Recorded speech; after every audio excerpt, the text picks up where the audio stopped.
एक तीसरे गोले को बारी बारी से स्पर्श करा दिया तो उनके बीच बल का मान कैसे बदल जाता है,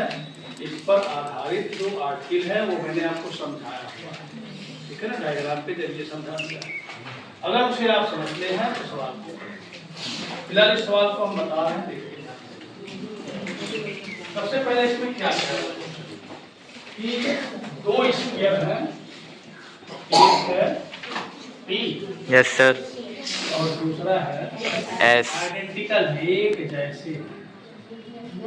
यस है सर, यस,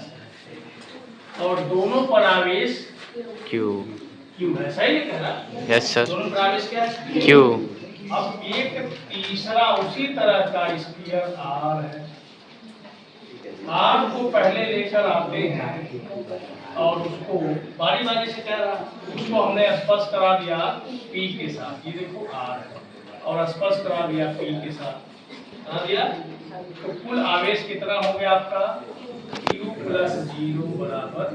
क्यू, टोटल आवेश कितना हो गया क्यू, इसके बाद इसको यहाँ अलग कर दिया, Q/2, आर हो गया, अलग करके फिर ले गए और फिर हमने स्पर्श करा दिया एस में, एस में, तो ये दोनों मिलाकर कितना चार्ज हो गया, जल्दी बोलो। क्यू, तो समझ में आ रहा है ना? यस सर, कितना चार्ज हुआ क्यू, इस पर ऑलरेडी यहाँ पे कितना चार्ज है, 0 बराबर 0 है, तो इस पर क्यू चार्ज है और इस पर 0 चार्ज है, दोनों एक साथ जुड़ गए, कितना क्यू, अब इन दोनों को अलग अलग कर रहे हैं तो Q/2, Q/2, कितना आएगा Q/2, कोई कंफ्यूजन किसी को नहीं सर, अच्छा, अब इस ए को हम यहाँ हटा के लाते हैं, अब बताओ इस सॉरी P को, पी पर कितना हुआ Q/2, कोई कंफ्यूजन किसी को नहीं सर, अब देखिए 3Q/2, ये Q/2 यहाँ चला गया प्लस Q, और ये Q यहाँ आ गया, अब दोनों पर आवेश कितना हो गया 3Q/2, कितना हुआ 3Q/2, कितना हो गया। अब हम इस C को अलग कर देते हैं, यहाँ कर देते हैं, C नहीं R को हम यहाँ कर देते हैं। अब जब हम इन दोनों को अलग अलग करेंगे,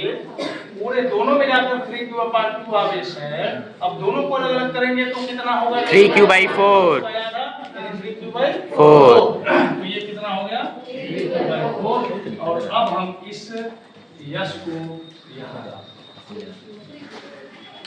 अब इस यश पे बताओ 3Q/4, कितना इस पर हुआ 3Q/4,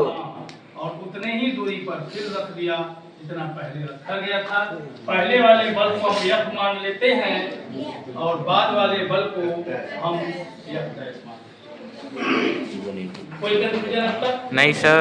किसी को कोई दिक्कत हो तो आप पूछ सकते हैं कि हम और भी बेहतर तरीके से इसको समझा देंगे, कोई परेशानी इसमें नहीं है। अब देखिए इसको हम लोग सॉल्व करते हैं। तो सबसे पहले बल कितना लग रहा था, तो आप बोला कूलाम का नियम बोलिए जल्दी से। F बराबर K Q1 Q2/R², तो अब यहाँ पर K और Q1 का मान बोलो, Q, और Q, फिर क्या बनेगा Q² स्क्वायर बटे R², ये आपने इक्वेशन नंबर 1 बना लिया। इसके बाद यहाँ आ जाइए, अब नए बल के लिए फार्मूला बना लीजिए, K Q1 के जगह पे बोलो Q/2, Q/2, Q2 के जगह पे 3Q/4, अब नीचे जाओ R² के, अभी देखो 1/2 और 3/4 कितना हो गया जी 3/8 और बाकी K Q² बटे R²। समीकरण 1 को देखो ध्यान से, यस सर, और ये जो है आपका K Q² बटे R² को क्या 6 न्यूटन आएगा, F 6 न्यूटन आएगा, देखो कितना आ गया 3/8 F डैश बराबर 3/8 F। और इसको जरा ध्यान देना, यह एक सूत्र का काम है, इसीलिए मैंने पहले इसको ऐसे करा दिया।